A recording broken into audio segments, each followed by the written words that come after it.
Sir, बदलाव प्रकृति का नियम है। आपको नहीं लगता कि 20 साल बाद इन चेहरों पर बदलाव होना चाहिए? इस बारे में आपका क्या विचार है? सर, अजमेर को एक स्मार्ट सिटी का दर्जा दिया गया है, लेकिन शहर की सड़कों पे जगह-जगह गड्ढे हैं, कुछ निचली बस्तियों में पानियों का भराव है। इस बारे में आपके क्या विचार हैं?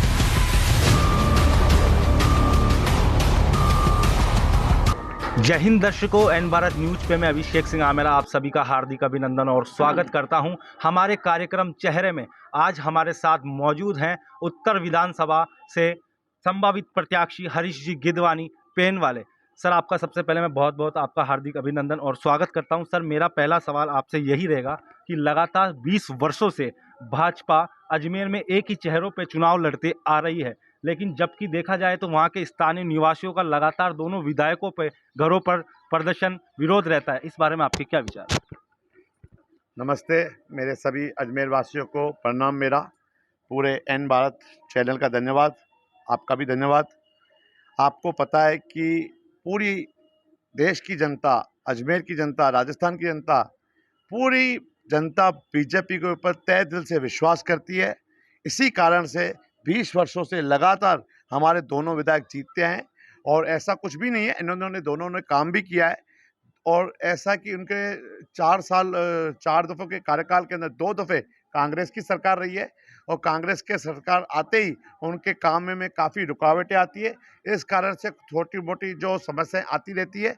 बाकी दोनों विधायकों ने काम किया। जब 2003 में सरकार थी हमारी, लगातार काम हुआ। 8 में दोबारा कांग्रेस सरकार आ गई, 13 में हमारे बीजेपी सरकार थी, काम हुए। 18 में फिर अशोक जी आ गए तो काम रुक गए। ऐसी बात थी और पूरे देश की जनता, अजमेर की जनता को बीजेपी के ऊपर विश्वास है और विश्वास वो कायम रहेगा। 2023 में भी बीजेपी की सरकार आ रही है और अजमेर से विधायक आ रहे हैं। सर, बदलाव प्रकृति का नियम है। आपको नहीं लगता कि 20 साल बाद इन चेहरों पर बदलाव होना चाहिए? इस बारे में आपका क्या विचार है? जी, ये तो देखिए, हमारे देश के प्रधानमंत्री श्री नरेंद्र जी मोदी काफ़ी समय से कहते आ रहे हैं। जेपी नड्डा जी हमारे राष्ट्रीय अध्यक्ष हैं, उन्होंने भी काफ़ी कुछ कहा है। और गुजरात मॉडल पे जैसे काम हुआ था, अभी आपने देखा होगा 2022 में जब गुजरात चुनाव हुए थे, तो उसमें काफ़ी नए चेहरों को, नए युवाओं को मौका दिया हुआ था।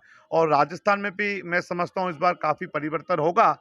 पर ऐसा हमारी पार्टी, जो हमारे सीनियर नेता हैं, चाहे हमारे विधायक हैं, उनको कोई न कोई अच्छी जगह पे पोस्ट देंगे और उनका भी सम्मान रखा जाएगा।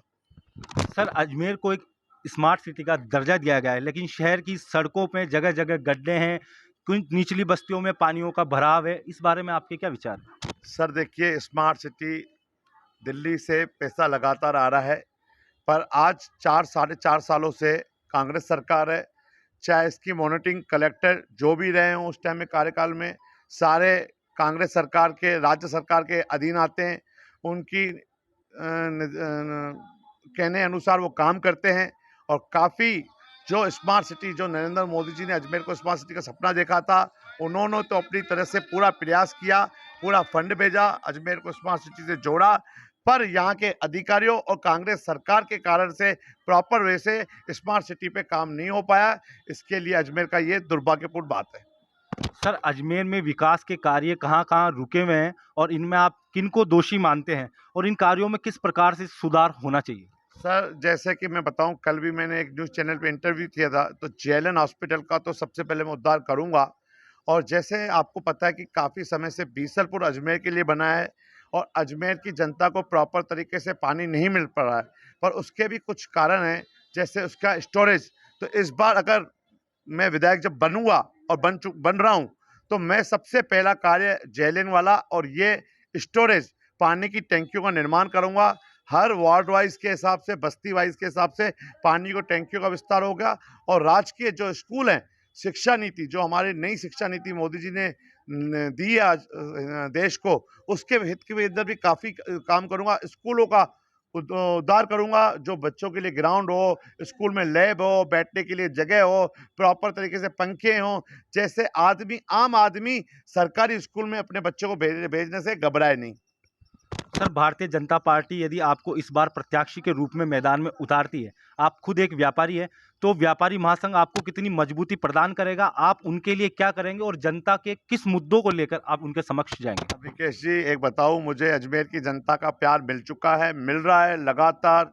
बड़े भाइयों का, छोटे भाइयों का, मेरी बहनों का, मेरी मातृशक्तियों का, मेरे बच्चों का, अजमेर की जनता फुल चाहत है कि हरीश जी आप चुनाव लड़ो, और चुनाव लड़के मैं पूरे राजस्थान से ज़्यादा मतों से जीत दर्ज कराऊंगा, ये भी आपसे वादा करता हूं। और जो आपने अभी मेरे से क्वेश्चन पूछा व्यापारियों के लिए, तो सबसे बड़ा, मैं भी एक व्यापारी हूं। अजमेर के जो व्यापारी है, सबसे ज़्यादा यहाँ पे पार्किंग की दिक्कत है, उनकी हर बाजार की प्रॉपर तरीके से पार्किंग कराऊंगा। जो ठेले वाले हैं, उनके जो नॉन वेंडिंग जोन है, उनके लिए भी, उनकी जो भी समस्या है वो भी दूर कराऊंगा। और सबसे पहले जो बाजार में हमारी मातृशक्ति बहनें आती है, दूर दराज से आती है, उनके लिए विशेष तौर पे हर बाजार में टॉयलेट बनाए जाएंगे। अच्छा सर, जैसा कि आप देख रहे हो, संभावित प्रत्याशियों में आज हमारे साथ थे हरीश जी गिदवानी। चेहरे में आपका बहुत बहुत हार्दिक स्वागत है और जल्दी देखते रहिए एन भारत न्यूज। अगले संभावित प्रत्याशी के साथ हम आपके समक्ष होंगे मौजूद। जय हिंद, जय भारत।